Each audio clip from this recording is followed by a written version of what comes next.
Ampifadiana reto klasy topovavy no iarabanantsika rehetra izay manaraka ny fahita lavitra on RTV o amin'ny ity alina ity no manasantsika ampiavana ampanazana ihany koa anaraka sy anjoatra amin'ny farany ny antsipriam-bavaoantsika ireto ary ny lohateny-baovao. Nanomboka androany ny fifaninanana hidirana taona voalohany eo anivon'ny fampianarana teknika sy ny Fanofanana arak'asa manerana ny Madagasikara. Nanatitra taratasy ny toran'Andriamatoa Andry Rajoelina teny amin'ny tribonaly mihetsika fanarenana ifotony. Efa manomboka ny fitsarana ny taratasim-panadinana CEPE ary hentitra ny fanaraha-maso hiadina amin'ny kolikoly. Afaka miaraka ny fifidianana sy ny fanarenana ifotony hoy Piero Rajoelina. Afaka herinandro dia ho tapitra ny fanaterana antota taratasy eny amin'ny fitsarana avy momba ny lalam-panorenana ho an'ireo izay maniry hilatsaka ao filoham-pirenena.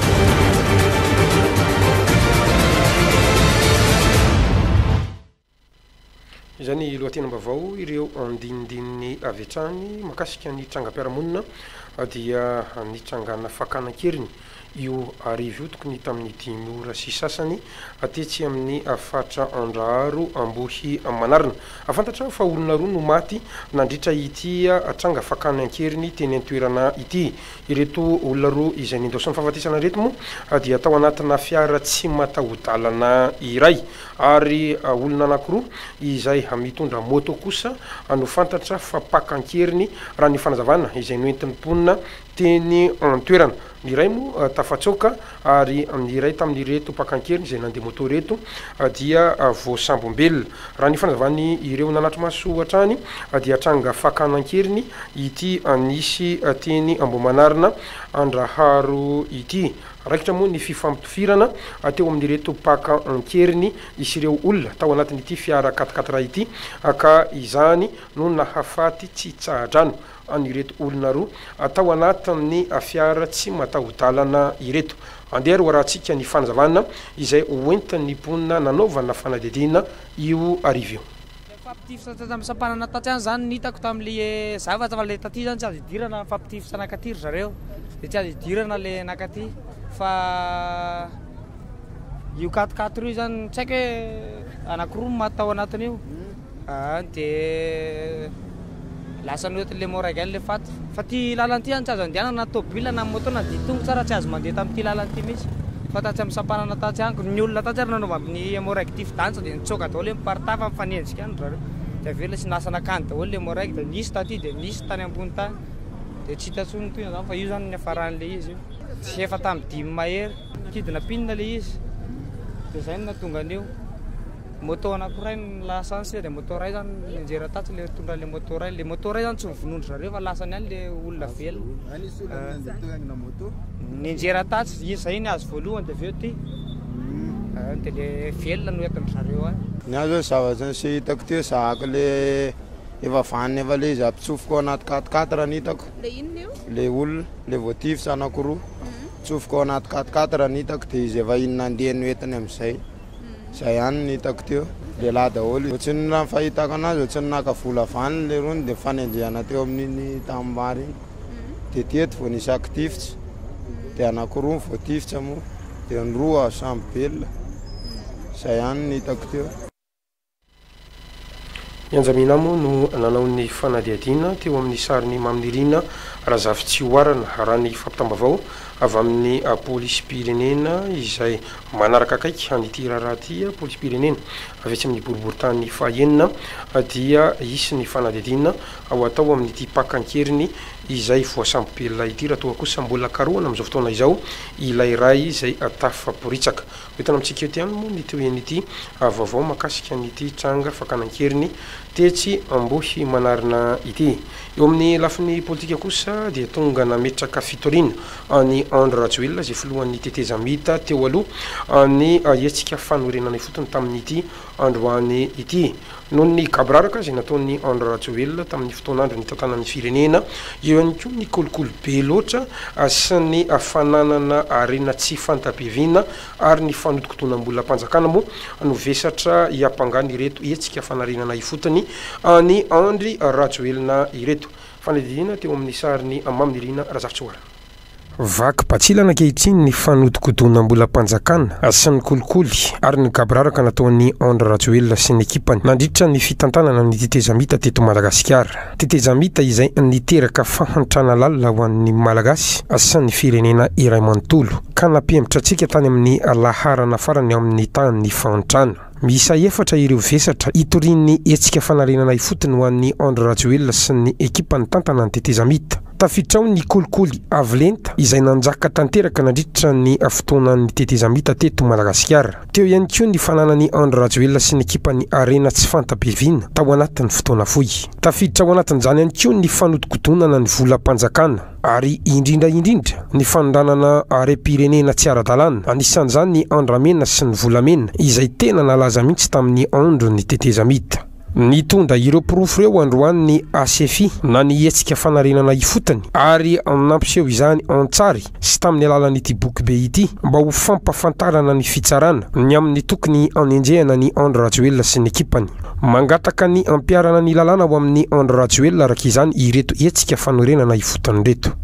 Torena ndre matoa voalohany tetezamita tao aloha ndre matoa Andry Rajoelina ngay ny voalohany dia zao resaka corruption. Zay ny fimpangana voalohany. Ny faharoa ny enrichissement illicite, fananana harena sy mazava ny loharanimbola ny aviana. Ny trano be dia be eto Antananarivo, ny trano any Maurice, ny trano any Dubai, ny trano any Paris. Mila mazava ho avy aiza ny loharanimbola nananana andreo harembe reo. Ny fahatelo détournement des deniers publics araky ny fanolazainay misy lafiny be dia be fa ny nolazainay fotsiny dia ny hoe nisy hélicoptère anankefatra anankitelo novidian'ny fanjakana tsy hita ho aiza io hélicoptère io amin'izao fotoana zao. Ary ny fahaefatra dia ny exportation illicite de bois de rose sy ny volamena. Ka izay ny antony fiampangana. Ireto dossier maro ty. Reto ny dossier rehetra, ny proof rehetra boky ty. Raha boky ty 200 page. Raha kahe. Reto ny proof aterinay ato amin'ny tribunaly miaraka amin'ny plainte.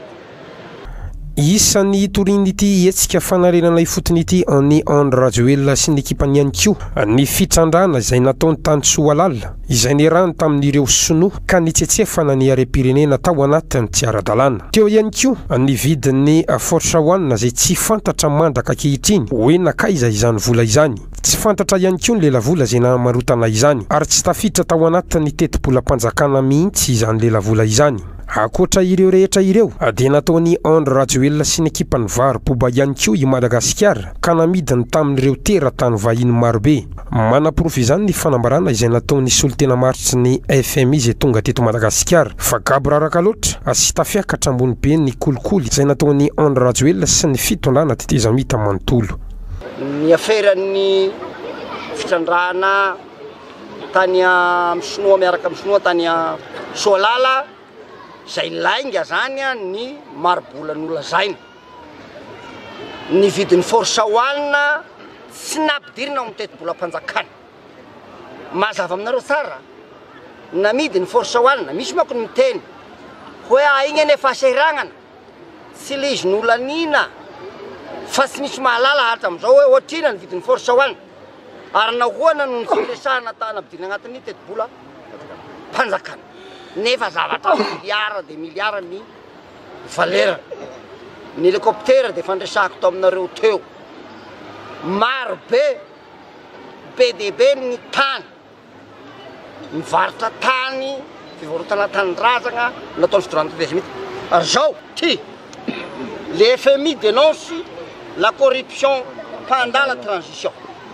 Gazety nivoaka androany io.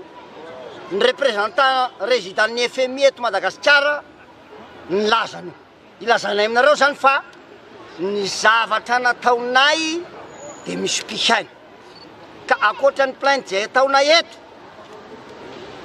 dia hampahalalana ny communauté internationale izao fitoriana taona eto zao hampahalalana izany ary hangataka amin'ireo firenena izay petra misy an'ireo tranon'ireo izahay ary ankoatran'ireo trano be deaibe agny velan'ireo dia misy vola fantatray fa agny amina 600 millions d'euros vidiny bois de rose vidiny volamena agny velany agny zany ny torinay dia ny président tete izy mita flo Andry Rajoelina fa azy voakasika namany dia voakasika aby zahay mandoa manao an'ity zany a dia vonina ny hiatrika ny akety momba an'ireo zavatra nampafantatra androany ny etsika fanorenana ifotony fa ho ampifantarina amin'ny vondrona iraisam-pirenena izao fitoriana izao voapirofo androany fa nampahantrainy Andry Rajoelina ny malagasy sy ny firenena ray manontolo tamin'ny fotoana ny tantana ny firenena notsetsefany Andry Rajoelina avokoa ireo are-pirenena rehetra izay tokony ho fahasambarana ho an'ny malagasy ray manontolo ka niteraka fahantrana lalina ho an'ny vahoaka malagasy nandritra ny teteza mita nanamafy ny ACFI androany fa tsy mendrika hitantana ny firenena intsony Andry Rajoelina.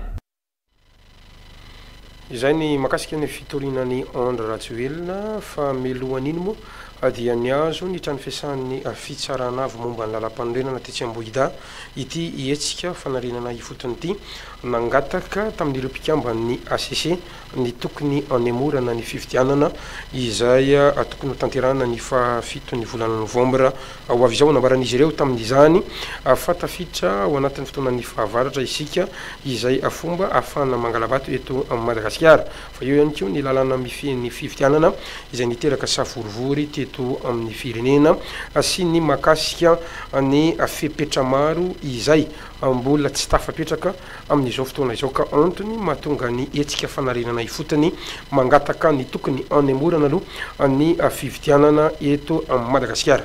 Andeha hoarantsika ny fanazavana hoitany Andriamanitra matompo rakotony aina makasika an'izay diany atetsy amin'ny ACC izay teo amin'ny sariny mamirina razavitsy ora. Dia misy lafiny maro ny voalohany aloha dia hoe anatina crise asika zao zay ny antony voalohany na dia hoa zany fifaragna mandany filohan'ny republika dia anatina crise asika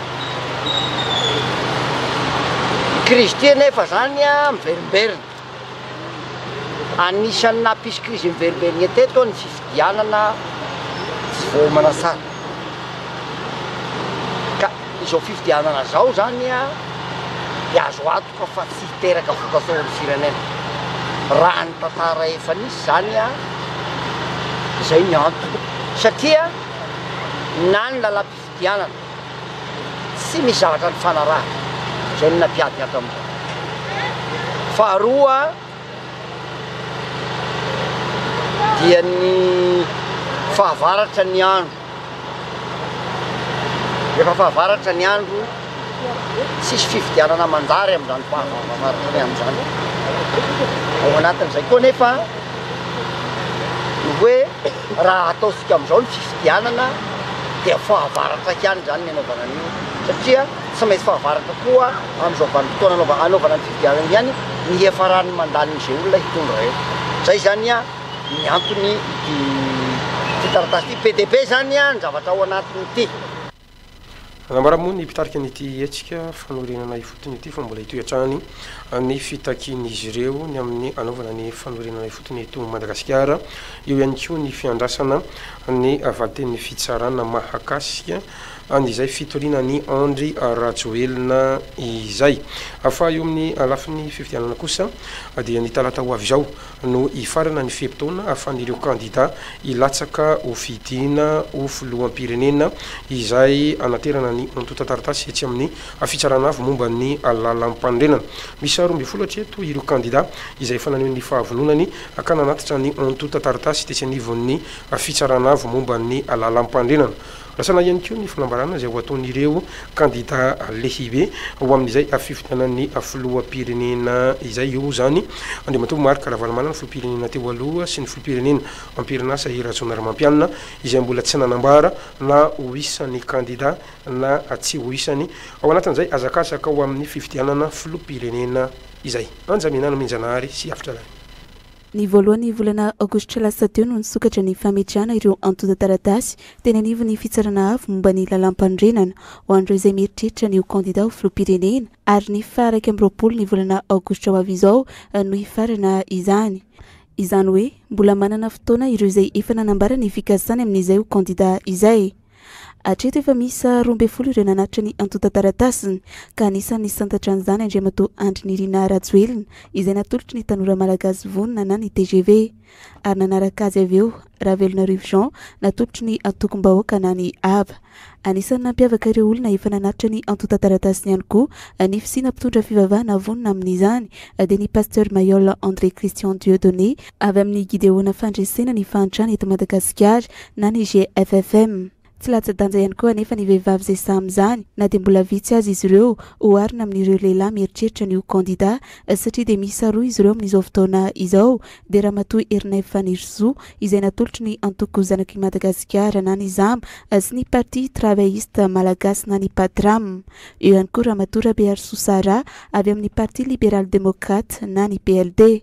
Ankoatra izay dia ihany koa Andriamatoa Julietienne Roland izay fanavita izay fanaterana ny antota taratasy izay natolotry ny Madagasikara fivoriana. Rasolofin-drasolo zafy maleo na idama avy amin'ny mananjary vahoaka. Ny ministry ny fanabeazam-pirenena teo aloha Andriamatoa Rabeharisandrianena Paul. Eo ihany koa Randriamorasata Solo Norbert avy amin'ny Union démocrate chrétien de Madagascar izay marihana moa fa izy ny zokindrindra amin'ireo izay nanatitra ny antota taratasy ireo satria dia 2 taona ny lehilahy amin'izao fotoana izao.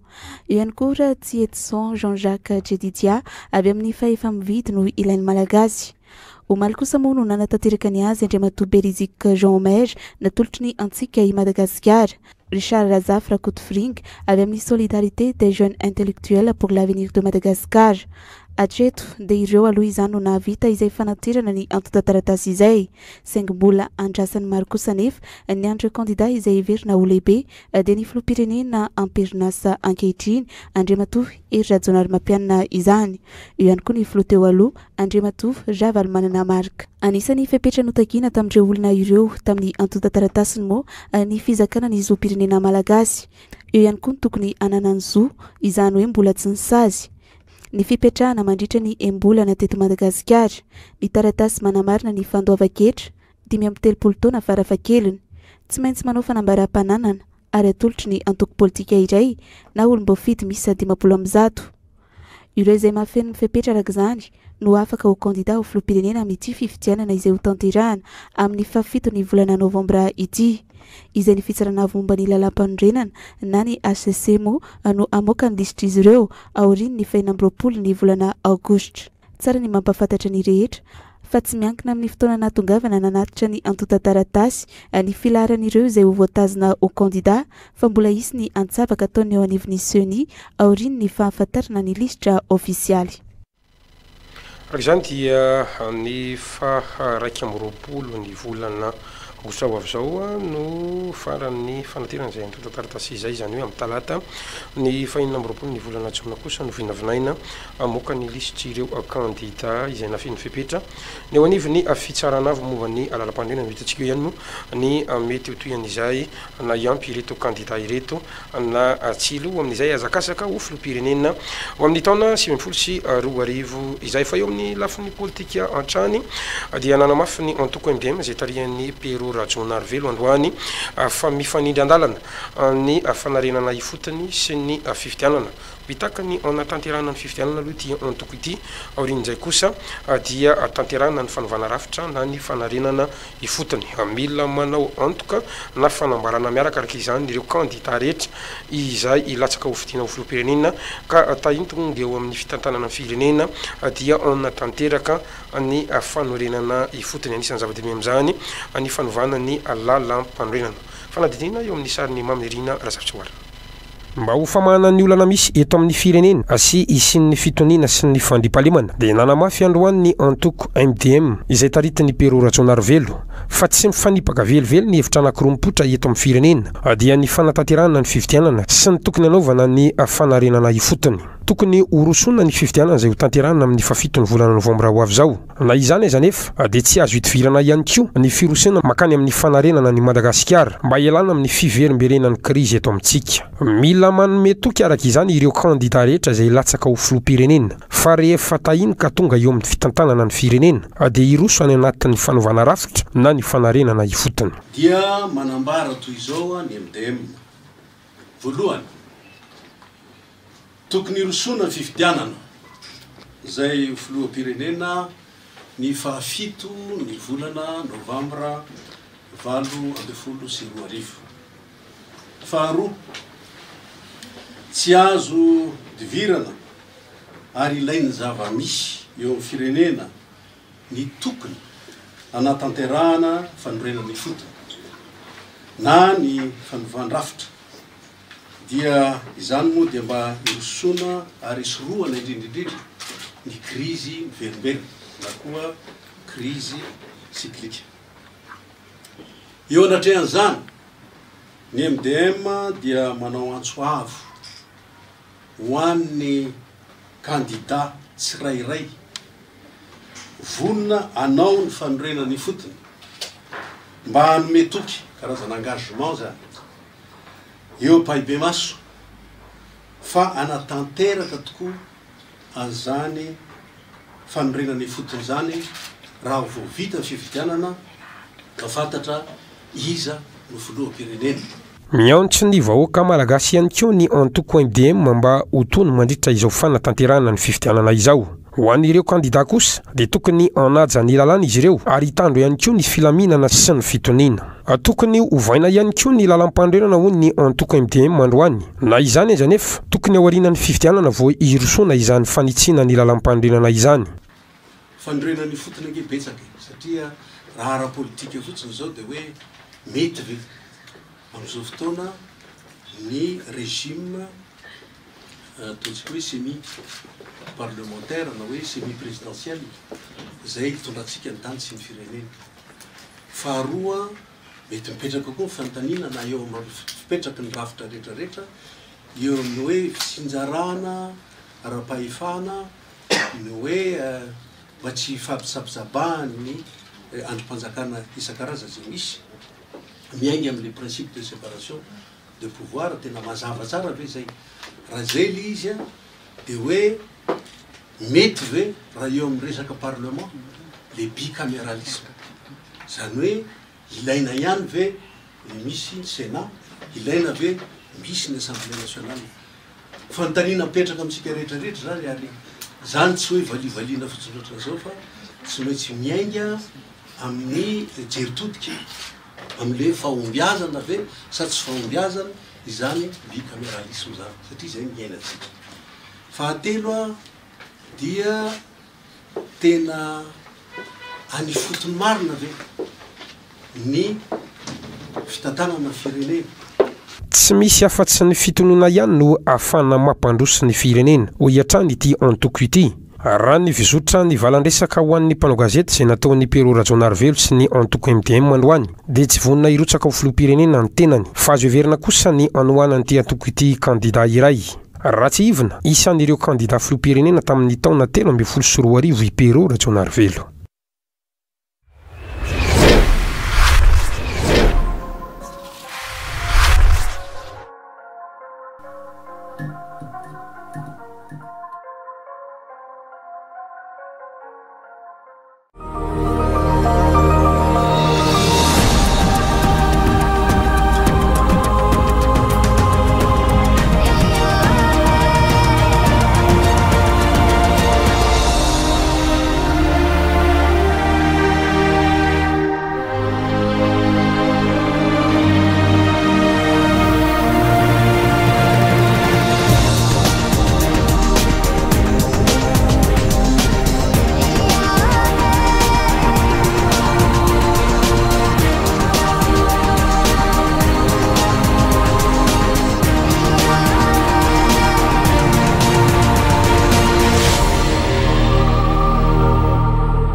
Nanomboka androany kosa ny fifananana hiditra ao amin'ny taona voaloha ao amin'ny fifananana arak'asa sy fampianarana teknika manerana ny Madagasikara miisa 570 sy 4 moa ireo mpiadana ao anatin'ity fifananana ity izay mitsinjara amin'ny fitoerana 750 fifananana izay natokana ho an'ireo ankizy mamarana ny ambaratonga faharoa na 3e moa izany fifananana hiditra ao amin'ny fifanana arak'asa sy fampianarana teknika izany.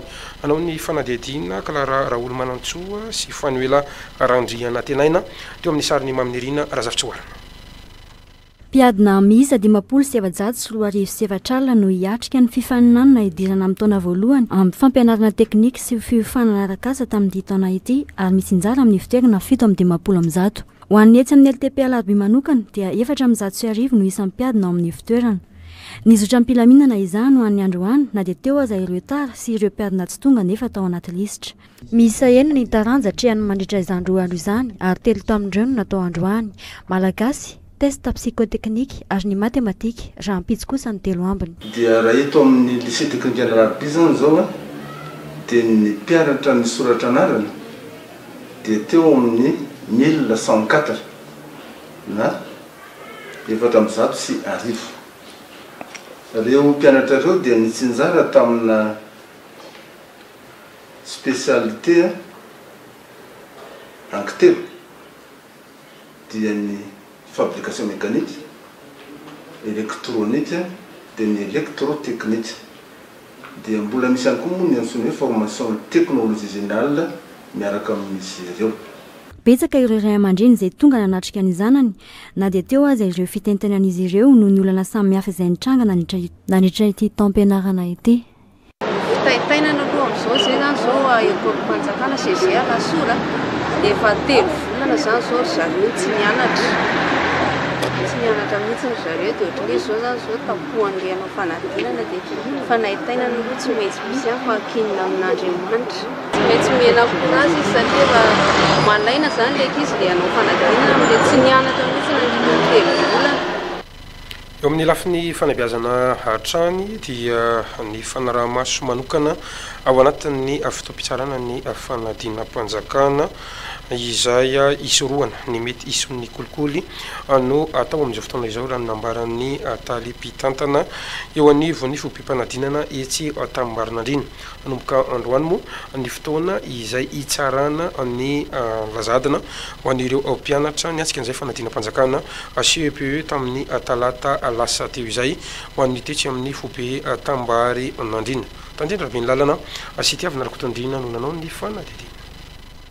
12 nisan'ny foibe-panadinana CEPE tao Antananarivo renivohitra ka nisan'izany eny amin'ny CEG an-tanimbary efa nanomboka tamin'ny fitoria maraina no tonga teny an-toerana ireo mpitsara izay miisa 270 anatanteraka ny asany. Androany sy rahampitso moa ny fitsarana ny fanadinana eny an-toerana ary amin'ny sabotsy ny famindrana ny noty ka amin'ny talata kosa no ivaly ny valim-panadinana. Tafito maraina no nanomboka ny fitsarana natomboka tamin'ny commission d'entente aloha en général nandraisana ny toromarika rehetra sy ny fepetra amin'ny fomba fitsarana ny taratasim-panadinana. Rehefa vita izay dia nizara isaky ny efitrano amin'ny 7 matière dia isaky ny matière ihany koa dia mbola manana ny commission d'entente ihany izy ireo manoloana ny lazaadina tsirairay. Tsy misy atahorana ny mety isian'ny kolikoly eny anivon'ny foibe-panadinana noho ny fisian'ny comité de vigilance sy ny mpandrindra isaky ny taranja. Toroana kolikoly fa mihidy zany ireo mbola tsisy anarana mivoaka. Misy ny comité de vigilance isaky ny matière miandraikitra an'io matière tsirairay io miaraka amin'ny coordonnateur par matière. Ireo zany no napetraka iandraikitra ny fanarahamaso ny fitsarana. No tanterahana androany sy rahampitso moa ny fitsarana ny fanadinana ho an'ny foibe-panadinana eny amin'ny CEG an-tanimbary nandrina. eo amin'ny alafiny fampandrosoana kosa indray dia mitoetra ny fanamboaran-dalana izay ataon'ny fitondram-panjakana tarihan'ny filoha ery rajonarym-pampianana amin'ny alalan'ny ministeran'ny asa vaventy sy ny fotodrafitrasa anisan'izany ohatra ny fanamboaran-dalana etsy amin'ny petite vitesse eo ihany koa ny etsy amin'ny 67 hectara izay alaolana ao amin'ny fitohanan'ny fiara eto Antananarivo renivohitra famiroso tanteraka moa ny fanamboarana amin'izao fotoana izao fanadinana izay nataon'ny Fanuela Randriana Tenaina sy Clara Rajoelina teo amin'ny sariny manerana razafitsoara. Maro ny lalana ratsy fiaina lavadavaka eto Antananarivo renivohitra ka androso tamin'ny asa fanamboarana teo anivon'ny ministeran'ny asa vaventy toy ny tatena 17 hectara sy petite vitesse. Raha ny tatena toerana dia efa miroso tanteraka amin'ny asa ireo misahana izany. Fanamboarana izay natao mba hanatsarana ny endriky ny tanàna fa indrindra namafanana ny fitohanan'ny fifamoivoizana eto an-drenivohitra. Favitany io asa io dia tombony ho amin'ny mpamily na ho andro mpandeha tongotra sy izay rehetra mampiasa ny lalana. Efa hiditra amin'ny vanim-potoana fahavaratra raha teo isika izay antony iray ihany koa anamboarana ny lalana mba hisorohana ireo rano miandrona sy izay rehetra fanelingelena nateraka izany. Eo amin'izay fampandrosoana izay ihany dia nametraka ny vato fehizoro amin'ny fanamboaran-dalana any amin'ny lalam-pirenena fahadimy izay mampitohy ny Ambolibe sy Vohimara ny filoham-pirenena rajonarym-pampianana tamin'ity androany ity izany moa dia tafiditra ao anatin'ny fanamby izay napetraka ny filoham-pirenena anisan'izay tena mampikilay ny afatra ponina sava sy diana moa ny faratry n'ity lalana ity.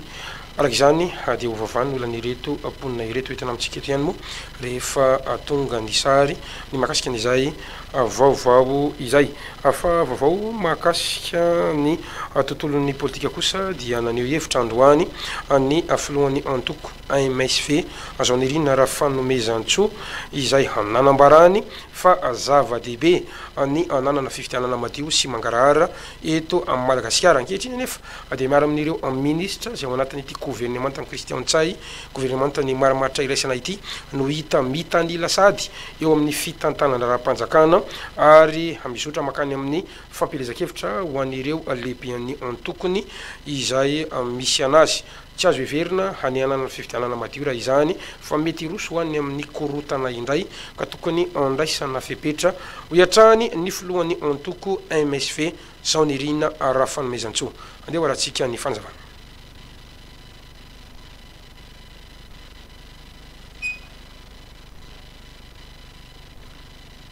Volazona moa ny sary mahakasika an'izay fanokevitra noentin'ny filohan'ny antoko MSV no sady filohan'ny fikambanana afary izay ho toizantsika hatrany ny fampalalam-bavao amin'ity ariva ity dia mahakasika ny hetsika izay ataon'ny SARAHA RABEHARISOA izay mpitarika ny antoko PLD izay irosona makany amin'ny tsaratsara kokoa eo amin'ny lafiny sosialy sy ny ara-toekarena andeha ho rahantsika ny fanadinana. Ny fandrarana ihany no ahafahany Madagasikara mandroso sy hanomezana asa ho an'ny vahoaka indrindra ny tanora raha ny toerana izay misy ny firenena amin'izao. Sehatra maro no afaka ampivelarina izany fandrarana izany toy ny eo amin'ny lafiny fizahantany, fambolena, fiompiana saingy mitakezaka goavana amin'ny mpitondra sy ny hoentina nefa ano ahafahana manantanteraka izany. Io ihany koa ny fametrahana fototra tsara amin'ny sehatry ny fanabeazana izay mitaky famerenana ny asy ny mpampianatra sy ny mpanabe ary fanomezana lanja azy ireo. Arak'izany dia mila fanampina ara-materialy ny mpampianatra sy ny mpanabe ahafahany manatanteraka ny asany raha ny fanazavana nentin'ireo mpampianatra.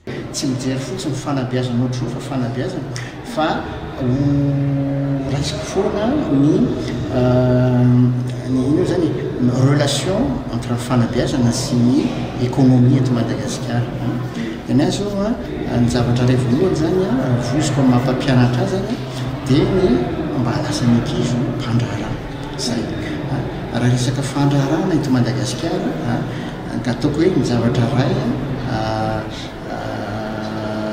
urgent ngambany dia momba ny développement ny secteur agricole agroany montery mba ahafahana mampiroborobo izany sehatry ny fandrarana izany izay mitaky fanabeazana tsara fototra mba tsy sy ny elanelana be loatra eo amin'ny samy zanaky malagasy dia vonina ny hitady vahaolana miaraka amin'ireo mpanabe Ramatoa SARAHA RABEHARISOA filohan'ny antoko PLD na Parti Libéral Démocrate izay tafiditra tanteraka ao anatin'ny vinana izany. Androany zany zay dia latabatra boribory ny PLD Analamanga miaraka amin'ny mpampianatra ny talehana sekoly maromaro vitsivitsy izay tratra fanasana ao anatin'izay zay dia hieno ary araka ametraka hoe inona no vahaolana tsara indrindra eo anatrehany hoe tontolon'ny fampianarana ny olan'ny mpampianatra ny olan'ny ray aman-dreny koa ary ny olan'ny mpianatra maro be zany sehatra hodiniany zany kanefa ny ilaina tsara mihitsy ny mahafantatra ary ilaina tsara koa ny mahare vahaolana avy amin'zareo zahay PLD moa dia mametraka foana ny hoe ny fitaizana sy ny fanabeazana no lova tsara indrindra ary misy lesoka lehibe dia lehibe amin'izay lafin'izay ho an'ny tanora malagasy. Tamin'ity androany ity moa dia nisy ny fionana an-databatra boribory teo amin'ny Ramatoa SARAHA RABEHARISOA sy ireo mpampianatra sasany izay vonina ny arandinika amin'izay fitatiavana vahaolana amin'ny olan'ny fanabeazana izay. Izany mikasika ny hetsika taon'ny Ramatoa SARAHA RABEHARISOA efa vonina kosa ny horonan-tsary makasika ny fanekevitra noentin'ny filohan'ny antoko politika MSP na ny fikambanana afaria izay samy tarihany izao nirina rahafanamezantsoa makasika ny raharam-pirenena amin'izao fotoana izao andeha hoaratsika ary ny fanazavana. Io zany efa nisy dépôt lehibe io fanapahan-kevitra hoe ministre gouvernement io satria manana tombony zareo na fampiasana 4x4 io na fampiasana crédit io na fampiasana gasoil io zany. Izay zany zao raha tety Madagasikara dia vola paosina ivoaka dia any zany zao efa misy fifaninanana mipetraka tsy azo antoka hatreto ny fifaninanana amin'ny resaka fifidianana somary jalo no antoko politika matonga olona antoko politika anana an'izay fizay sy mieritreritra ao anatin'izay dia maro loatra ny eritreritra sy ny aya amin'ireo ministre ao anatin'ny gouvernement dia mahavaliny reto vola be dia be mikararana atao anatin'ny fifidianana hoe avy aiza ireo dia ahoana fandehany zany efa maniry hoe fifidianana madio mangarahara raisan'ny rehetra anjara tsisy le nini fa le fitsipidalao koa satria atao tena borabora be dia mahita hoe tena teraka savorovoro ny fiantsina raha misy candidat tsy avelantsika indray anjara dia raikitra ny korotana misy candidat avelandra anjara nefa kabraraka tanteraka le fifidianana raha fijery azy ankehitriny aloha ty amin'ny tontolon'ny olom-pirenena valalanina hoe ohatrany ahoana fa dia zany rehetra zany tena tokony isy mifandraisana fanapahan-kevitra entitra aloha sy ilazana ny zava-misy. Izany ny filohan'ny antoko MSV fananio hevitra ihany koa androany ny filohan'ny ONG ny fanany mahaolona Ramatoa ny RADO RAFALIMANANA nambarany filaina ny fisin'ny fifidianana eto amin'ny Madagasikara ho mariky ny tany demokrasia ka tokony ho matotra ny fikarakarana izany. Mila ovaina ihany koa ny fomba fanaovana politika eto amin'ny Madagasikara ary tokony verina andoharano isika malagasy amin'ny fampiarana ny fomba sy ny kolotsaina malagasy. Micro ny tantely rabeny lalana sary nitiavana arakotondrina. Karaha fahitako le olona milatsaka ohatrany tsy anaiky mivalim-pifidianana ny olona rehefa tsy latsy izay mampitonga dia miverina amin'ny problème foana ty firenena ty tokony mijery zavatra positif zay ny zavatra tokony hoe anjarany tsiraray avy no tokony mijery zany maniry ny sin'ny fifidianana ny tenako satria fifidianana demokratika fa kosany rehefa jereko zao zavatra zao dia efa samy mieritreritra daholo ireo candidat reo hoe raha vao tsy lany dia misy alabato dia lasa dia ireo ihany eo dia anjarantsika malagasy no mieritreritra ina tokony atao mety ampiasan'le moa hoe pacte de responsabilité fa anjara tokony eo ambany lalàna daholo tsika dia ny lalàna mifehan'le fifidianana mila entitra tsara le mikarakara le fifidianana fa ny hoe merina ifotony sy rehetrarehetra amiko efa programme zay tokony président mitondreo zay eto Madagasikara zany le moa hoe consensus mihitsy ny amiko tokony foanana satria hitako io le nisy manimba ny fitantanana eto Madagasikara miady kely le mpanao politika dia rehefa avy eo dia hoe andao anao consensus dia rehefa avy eo miara-mitantana izy dia rehefa avy eo miara-manongana izy. atika lafimba vao afa kosa isika tsy ho sahirana intsony ireo mpandrara sy ny firenena vahiny raha hitady antotam-baovao mahakasika ny Madagasikara amin'izao fotoan'izao noho ny fisian'ny guide Madagasikara izay anisany manamafy ny asa ataon'ny EDBM. Efa hita eo amin'ny tambazotra serasera izany ary azo tsy dian'ny rehetra ny mahakasika an'ity antotam-baovao mahakasika ny Madagasikara ity. Tsy eto Madagasikara ihany moa no misy io guide io fa eo anivon'ny firenena hafa ihany koa dia ahitana izany. Nampifantarana androany moa ny fisian'ity guide Madagasikara ity araka izao fanazavana hoe ny toetin'ny tompon'andraikitra izao. Ateo amin'ny micro ny tanteraben lalana sy tiavana rakotondrinatra. Izoke zany dia izy tsisika Madagasikara ihany no manana firenena maro samihafa afrikana sy aziatika dia ho an'ny olona efa zatra mijery azy zany dia tsy very izy raha mijery fotsiny izy naka ohatra moa teo hoe Kenya feo amin'ilay tranokalo io dia misy zavatra azoko tiana zay hoe raha te hijery ny kidy hafa rehetrarehetra tsika ka ty zany ohatra le mpampiasa vola mijery ny Kenya izy mikidika dia mety hoe Madagasikara koa manana tsy fantatro Madagasikara dia eo izy mijery dia rehefa jerena izy dia manao fampitahana izy hoe ary amin'ny Madagasikara dia zany mety moramora kokoa no mampiasa vola noho ny aty Kenya ohatra dia zay zany dia efa zava-dehibe ankoatra ny lefa asa ataon'ny EDBM isanandro zany mampafantatra Madagasikara. Olana man'ny malagasy kosa ny tsy fahaizana miteny vahiny rehefa hiditra eo amin'ny sehatry ny asa raha nambaran'ny mpikarakara ny hetsika momba ny fanomezana asa sy ny fampafantarana ireo université androany. Etsika izay mandritra ny 2 andro izay natomboka androany tetsy amin'ny kalitona Nosy moa ity salon zay étudiant ity tantendra ben lalana sy tiavana rakotondrina no nanao ny fanadinana. Telopolo ny mpandray anjara amin'ny hetsika fampafantarana ireo université sy fanomezana torolalana amin'ny lalam-piofanana ho an'ny mpianatra ao amin'ny kilasy famaranana. Misy ihany koa ny tolotrasa amanjato nomena ireo tanora izay tonga manatra CV eny an-toerana. Azo ny anjarany amin'izany moa ireo mpianatra afaka baka hatramin'ny manana diplôma master. Maro ny karazana asa ho hita amin'izany toy ny téléopérateur, ny secrétaire, ny téléconseiller ary ny commercial. Zany sekretariat afaka tonga aty amin'ity salon ity avokoa mitondra CV avy hatrany ary misy entretien test koa zany miaraka amin'izay dia efa nomana avy hatrany fa mamaly ny profil tadiavy mbô société koa zany ianao dia tonga dia voaray asa amin'izay. Zava-dehibe ho an'ny tanora malagasy ny sehatra asa tahakitony raha ny nambaran'Andriamatoa ny RADO RAFALIMANANA filohan'ny ONG ny fanano mahaolona izay nitsidika ity salon ity.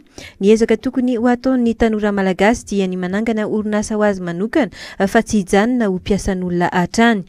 Mbola tsy ampy ihany koa ny tosika omenan'ny tanora eto amintsika amin'ny fanohanana ara-bola sy ny maro hafa. Mila ezaka noho izany ny fitondram-panjakana amin'ny fanampiana ireo tanora ireo. Ho an'ny ONG ny fanahy mahaolona dia anohiatrany ny tetikasany amin'ny fanohanana ny tanora amorona asa ho azy manokana. Famatsim-bola ho an'ny tanora lokal azo fanjakana taona miangatra ny tanora malagasy zany hoe tonga dia amena rehefa malagasy le tanora dia afaka mindram-bola atao zéro ao amin'le amiaraka fanjakana manao appui fa tsy hoe kory hoe formentsika le tanora dia atao tonga daholo reto vahiny mpanapaka vahoaka reto dia karamainy 100 € le akizy dia iny le lasa piasa le akizy anefa le akizy afaka tsara izy afaka manangana le call center le akizy malagasy mihitsy zany tokony ampianaritsika le atao hoe entrepreneuriat ary zay nitsondrako an'ilay atao hoe blockchain zany io le vatoeka le blockchain zany miaraka amin'ny client mpandrara client le vazaha zany tsy tokony anangana orinasa eto fa ny tanora malagasy ny tokony formena anangana orinasa. No tanterahana nanomboka androany moa ny hetsika fampafantarana ireo université sy fanomezana torolalana amin'ny lalam-piofanana ho an'ny mpianatra amin'ny kilasy famaranana. iny vavao mahakasika ny salon des étudiants koa netsika manakatona ny fampalalana vao amin'ity alina ity mankasitraka anao indrindra toko lasy tomboko vavy niaraka taminay hatramin'ny farany ary manome fotoananao ny sampany fampalalana vavao amin'ny rahampitso indray azadino ny famerenan'ny fampalalana vavao amin'ny dimora sy sasany arivo zay jo 2 izay ny film na ny oronan-tsary zay hoarahantsika rehefa avy eo manasanao tsy saraka amin'ny on RTV amin'ity alina ity manam-peonary toko lasy toko avy